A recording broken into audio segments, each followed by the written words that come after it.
Ile sisi tu tunauliza ni uchaguzi ukuwe ya huru na that's all. And Mr. President, why people are concerned that this election may not be free and fair is that yule chairman umeweka IBC is a friend and a colleague of Josephat Nanok, who is your deputy chief of staff. So people are concerned that IBC will be run from State House.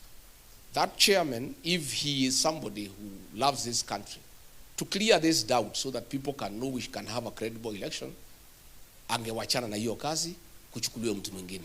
Because it's difficult to convince the people of Kenya ya kwamba a close official who worked with the Nanok, who is now your deputy chief of staff, can pretend over a credible election.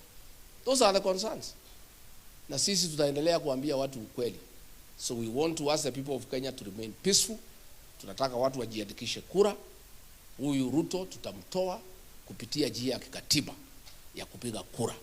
Na kura tuko nazo na zitakuwa mingi. Ile tunataka kuuliza ni kuwe na level playing field. IBC pange kazi vizuri, waachie wa Kenya waende wapige kura, and there will be no problem. So wasipanic. Why they are panicking is because they had thought they can rig.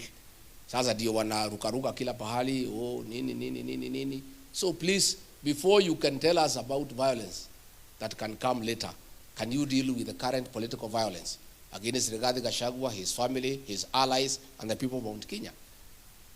Juzi tumekuwa pale tukifungua chama, mumetuma watu kuharibu. Mpaka wa leo hakuna mtu ameshikwa. And then huyu waziri anakimbia kusema ati watu walikuwa wamekuja kudai pesa. Sisi na DCP hatupeani pesa. Sisi hatuna pesa, hakuna pesa tumeiba ya kupeana. Rais ndio anapeana pesa kwa mikutano. Gachagua is the most peaceful leader in this country.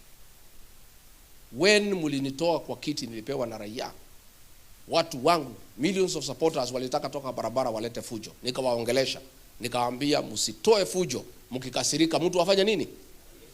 Si ndio tulifanya?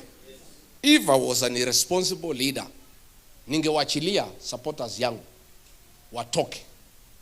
Can you imagine kama ni Raila Odinga alitolewa kwa kiti, ingekuwa namna gani? Kama ni Ruto angetolewa kwa kiti ingekuwa namna gani? But I am a responsible leader myself. I am a very peaceful man. I am a Christian. And I told my supporters, bitter as you are, please, violence begets violence. We cannot go into violence. Please go home and sing. And they started singing, and they are still singing. Sisi, we don't want any change through violence. We don't want change through unconstitutional means. We are determined to make Ruto a one-term president constitutionally through the ballot. Mimi nilisema juzi, na mimi naona they are trying to change the context of what I said. Mimi sijasema Kenya itakuwa na fujo. Mimi nimesema, nikisikiza wa Kenya vile wanasema wewe William Ruto usijaribu kuiba uchaguzi.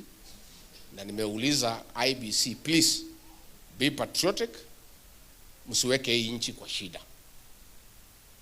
Because history has shown when there is a contested election, there can be violence. And it has happened. And we must refer to history. That's why I said, we saw what happened in 2007. So please, IBC, make sure you don't create a situation where we can have a recurrence of what happened in 2007. Because if it happens this time the way people are talking, it can be worse.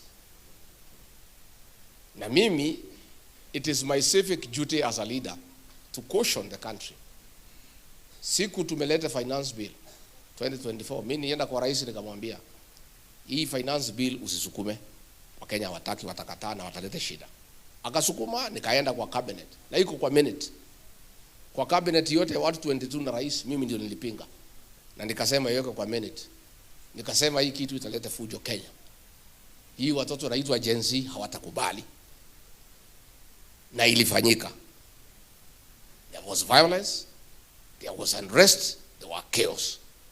I had cautioned the president and the cabinet. So what we are saying is, we have a civic duty as leaders. If we see a situation that can cause unrest in the country, we must say so. That does not mean that we are advocating for anybody to fight anybody. We are saying we have seen it before. it can happen again. What they are unhappy about, na ndio wanashida wakinipigia kelele, hawataki tukubusha watu mambo ya Kiambaa ile kanisani. Tulikusamehea lakini hatuwezi hau. Ulichoma watoto wetu ndani ya kanisa. We'll keep on reminding you. I know that is why you are unhappy. Na tulikuwa karibu tusahau until ulituma watu pale Kasarani, pale Mweki PCA Church ndani ya kanisa, vijana wakuje kutuua sisi ndani ya kanisa. Tukalinganisha hiyo na ile ya Kiambaa.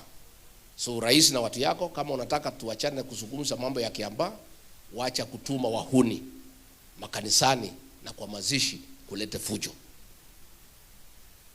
We forgave, but we did not forget. So the things you are doing now make us remember more vividly what you did in Kiambaa Church. Na tunakuambia, tunajua.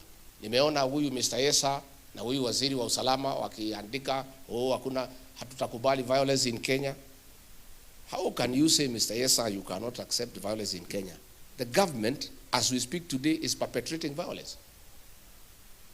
Pale 31st of December, Nyeri, Kabiroini showground, yule kiongozi wa ile kundi ambaye ilihangaisha watu hapa Murang'a, si mnamjua? Alisimama hadharani akasema, mimi nafanya kazi na deputy president na ndiye amenisimamia na hii kikundi changu, na tuko na polisi hapa na tutaendelea na kazi yetu bila kusumbuliwa. So wewe Mr. Yesa, you are working with the leader of a criminal gang. Na huyo jamaa tangu siku hiyo ndio amekuwa akitatiza mikutano yetu. Ndio alituma watu Limuru kupitia orders yako akitaka kuua sisi pale Limuru mwezi ya 11. Wa leo hiyo watu hawajashikwa kwa sababu ni watu yako. Pale Mweki rais mwenyewe ndiye alipiga simu, toa polisi ndio hii watu wavamiwe. Mpaka wa leo uchunguzi umefanywa, rais amesema hiyo watu wasipelekwe kotini kwa sababu ni watu wake. So Mr. Yesa, wewe, I want to remind you that when the Gen Zs were killed, you are the Minister for Interior. You supervised, you directed and executed the killing of young people. You have Gen Z blood in your hands. So when you say that there cannot be violence in this country, you are speaking from both ends of your mouth. Because wewe mwenyewe ndio ulifanya hiyo. Na hiyo huwezi toroka. You can never run away from killing of the Gen Zs under your watch. Na instead of being punished, you are promoted. So mimi niseme, tunataka serikali, huyu waziri Murkomen, can you order wale watu walitupiga Limuru wakamatwe wapelekwe kotini? Can you give instructions wale watu walituumiza Mweki ndani ya kanisa kotini?